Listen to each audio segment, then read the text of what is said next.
ayat 10. Roma ayat 10 ayatnya yang keempat hingga ayatnya yang kelima. Kebenaran karena iman. Sebab Kristus adalah kebenaran bagi orang, sehingga kebenaran diperoleh tiap orang yang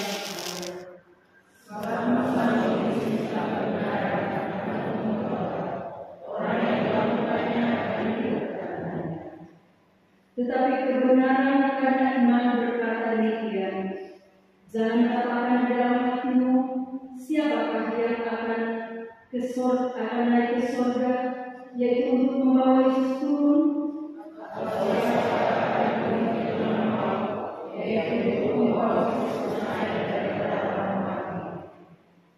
tetapi apakah katanya?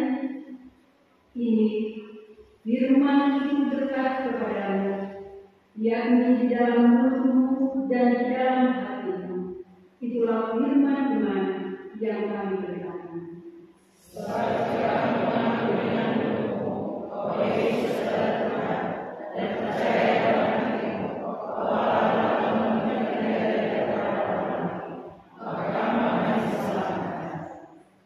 Karena dengan hati orang percaya dan dibenarkan, dan dengan mulut orang mengaku dan diselamatkan.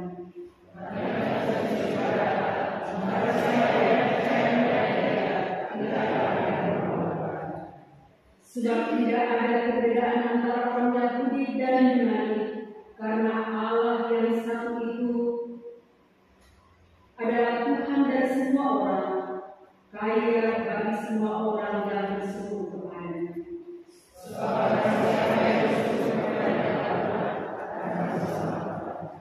Tetapi bagaimana mereka dapat berseru kepadanya jika mereka tidak percaya kepada Dia? Bagaimana mereka dapat percaya kepada Dia jika mereka tidak mendengar tentang Dia? Bagaimana mereka mendengar tentang Dia jika tidak ada yang memberitakannya?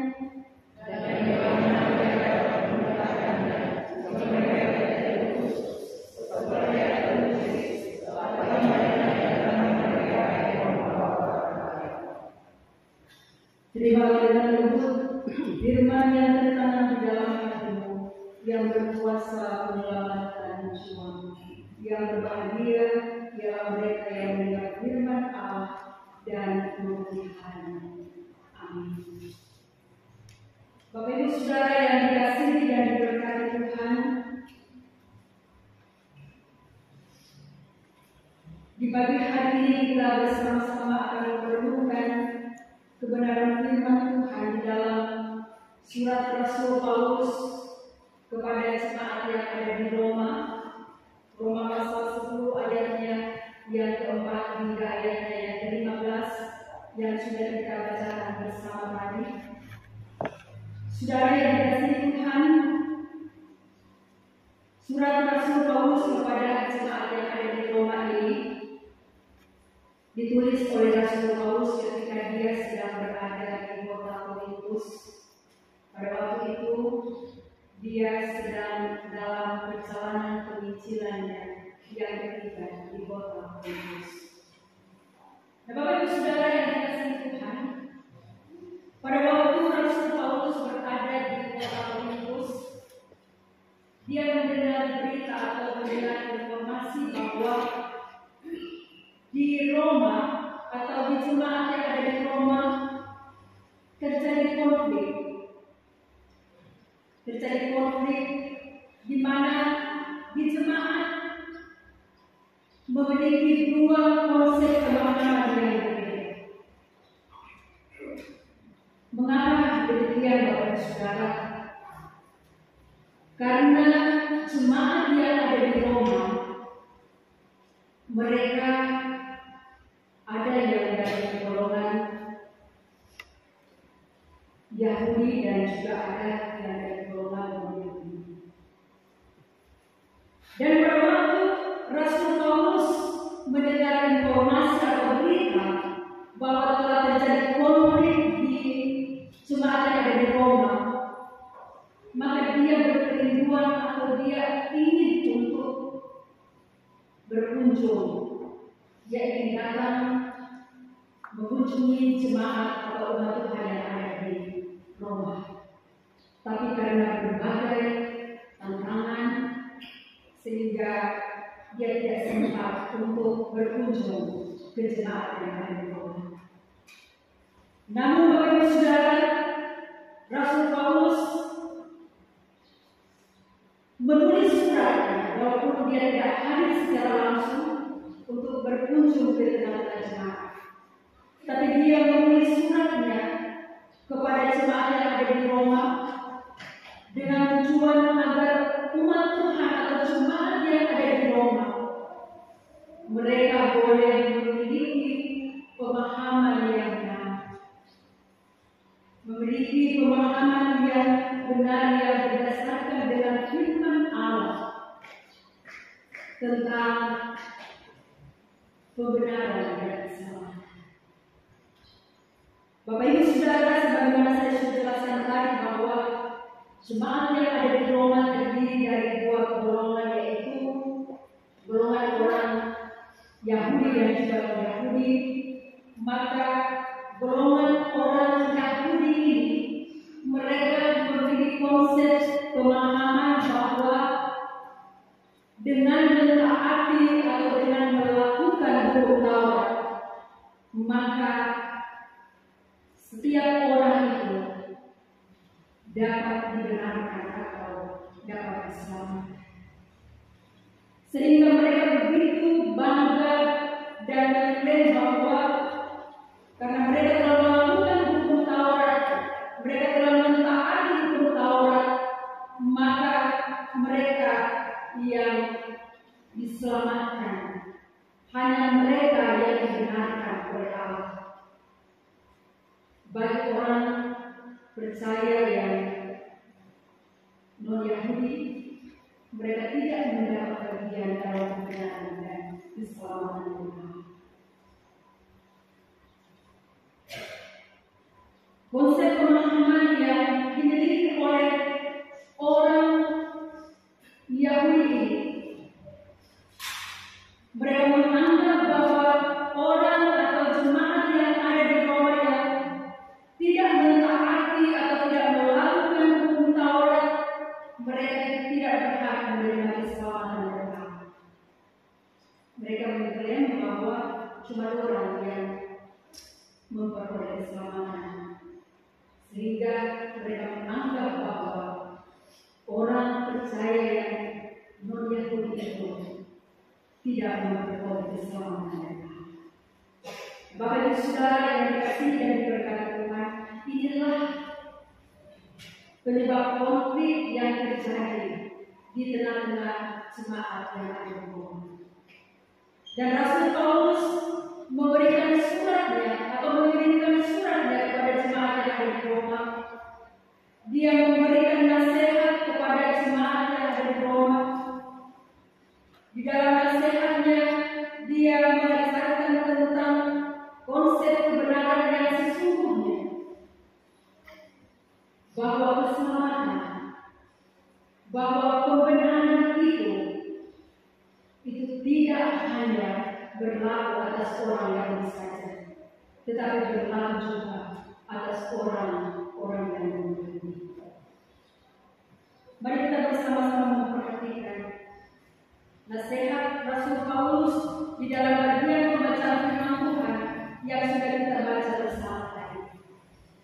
Di dalam ayatnya yang keempat dari bagian teks pembacaan firman Tuhan di sini, Rasul Paulus menegaskan bahwa sebab Kristus adalah kebenaran hukum Taurat, sehingga kebenaran diperoleh tiap-tiap orang yang percaya.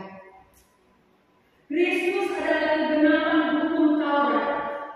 Itu berarti bahwa semua tuntutan dari hukum Taurat untuk dilakukan dan ditaati oleh setiap manusia itu telah dikenalkan oleh kedatangan Kristus ke dalam dunia dalam menjalankan misinya, yaitu menebus manusia dari dosa. Karya penebusan dan pengorbanan Kristus di atas bukit Golgota menunjukkan bahwa ini adalah pembenaran dari tuntutan hukum Taurat yang dibebankan kepada setiap manusia untuk mentaatinya atau untuk melakukan itu. Bapak Ibu Saudara, kalau kita memperhatikan bagian teks pembacaan firman Tuhan ini, Rasul Paulus menegaskan kepada jemaat yang ada di Roma bahwa oleh pengorbanan dan penebusan Kristus di atas bukit Golgota, maka mereka tidak lagi ada perbedaan satu dengan yang lain. Karya penebusan dan penyelamatan Kristus di atas bukit Golgota menggenapi seluruh hukum Taurat, seluruh tuntutan hukum Taurat yang tidak mampu atau tidak dapat dilakukan secara sempurna oleh manusia.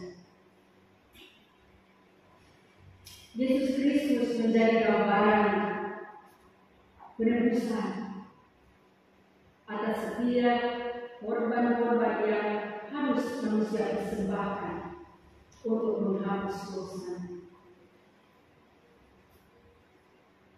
Dan dari bagian pembacaan firman Tuhan ini, Rasul Paulus terus memberikan pengajaran dan menasihati jemaat yang ada di Roma bahwa ketika karya penebusan dan pengorbanan Kristus itu telah dinyatakan di tengah-tengah kehidupan mereka, maka tidak ada lagi, sekali lagi tidak ada lagi perbedaan antara Yahudi dan non-Yahudi.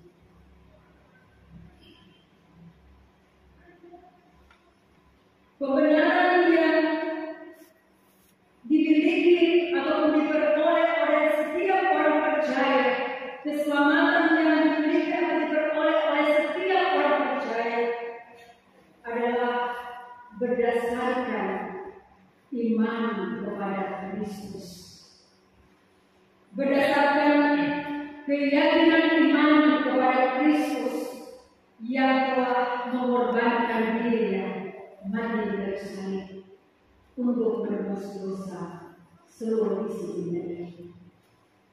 Bapak Ibu Saudara, umat Tuhan yang dikasihi dan diberkati Tuhan, dikatakan di dalam ayatnya yang ke-9 dari pembacaan firman Tuhan ini, sebab jika kamu mengaku dengan mulutmu bahwa Yesus adalah Tuhan dan percaya dalam hatimu bahwa Allah membangkitkan Dia dari antara orang mati, maka kamu akan diselamatkan.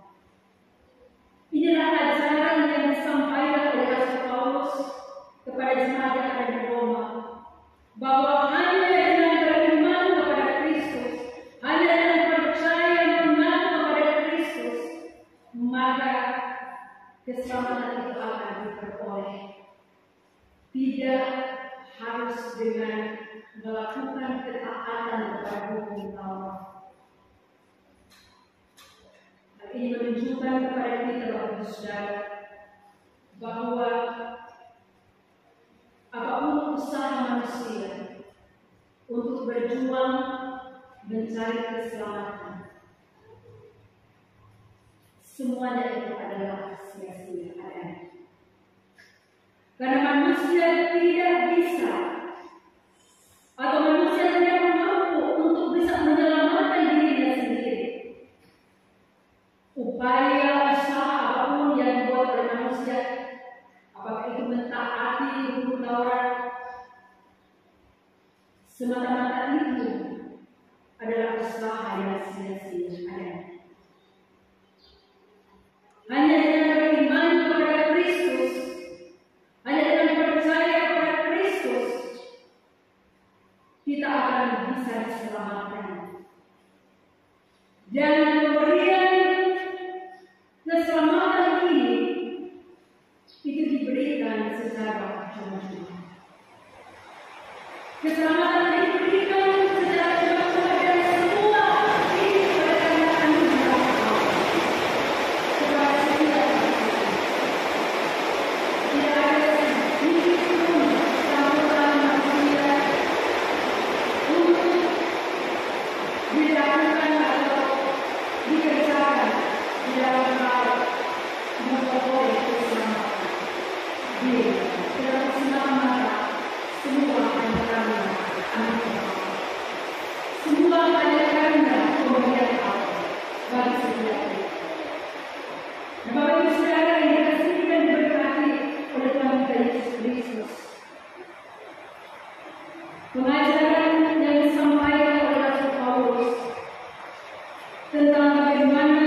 akan terhindar dari berbagai konflik yang terjadi di tengah-tengah persekutuan yang relevan. Karena dapat dilihat bahwa dengan pemahaman, dengan konsep pemahaman yang salah, terjadi konflik, terjadi hal-hal yang tidak diinginkan di dalam persekutuan jemaat. Sehingga betapa pentingnya Bapak Ibu Saudara, pemahaman yang benar itu akan terus terbangun dalam sebuah persekutuan jemaat. Sehingga setiap teman-teman atau setiap jemaat Tuhan itu dapat terhindar dari berbagai konflik apapun yang terjadi di tengah persekutuan. Belajar dari kehidupan jemaat yang ada di Roma. Kita bisa melihat secara bersama dan belajar secara bersama bahwa konsep pemahaman yang salah akan menghancurkan sebuah persekutuan yang benar. Bapak Ibu Saudara yang dikasihi dan diberkati Tuhan, kita melihat secara bersama-sama dari bagian pembacaan teks pembacaan firman Tuhan ini, Rasul Paulus terus memberikan penegasan bahwa karena dengan hati orang itu percaya dan dibenarkan, dan dengan mulut orang mengaku dan diselamatkan.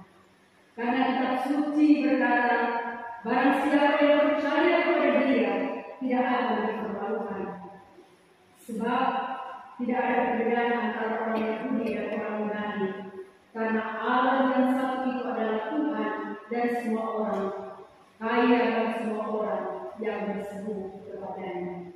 Bapak Ibu Saudara, Rasul Paulus mengingatkan jemaat yang ada di Roma bahwa di dalam Kristus, ketika seorang telah meletakkan dasar imannya untuk percaya kepada Kristus, maka tidak ada perbedaan apapun di antara kita.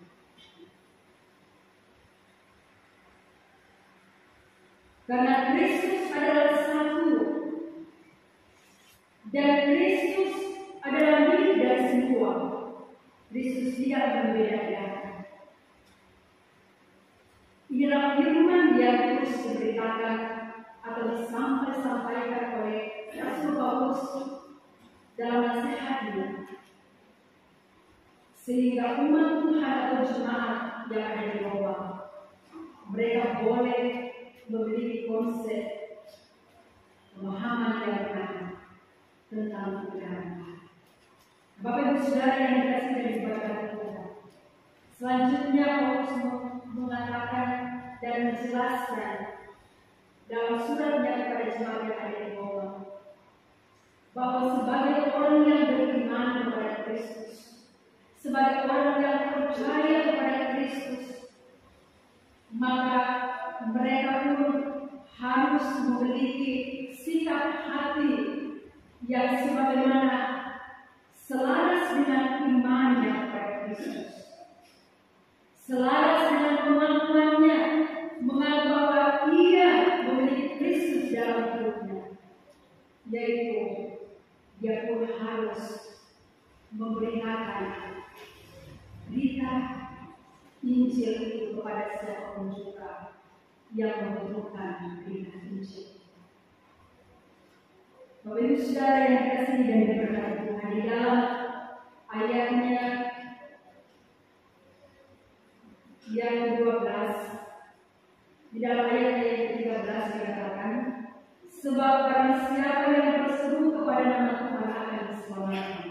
Ayatnya yang ke-14, tetapi bagaimana mereka dapat berseru kepadanya jika mereka tidak percaya kepada Dia?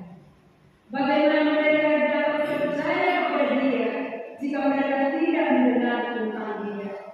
Bagaimana mereka mendengar tentang Dia jika tidak ada yang memberitakannya? Dan bagaimana mereka dapat memberitakannya jika mereka tidak diutus? Kita memperhatikan bagian ini, Bapak Ibu Saudara, bahwa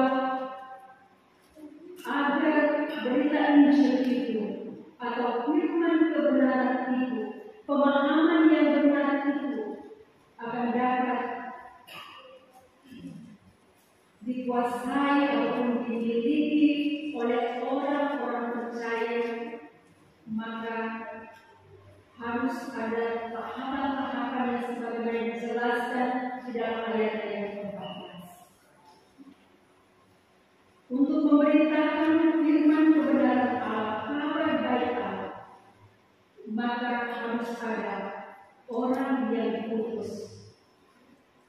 Harus ada orang yang diutus. Harus ada orang yang dapat memberitakannya, memberitakan kabar baik itu. Dan harus ada orang yang memberitakan, dan ketika orang itu memberitakan kabar baik itu, maka pasti kabar baik itu akan dapat didengar oleh orang.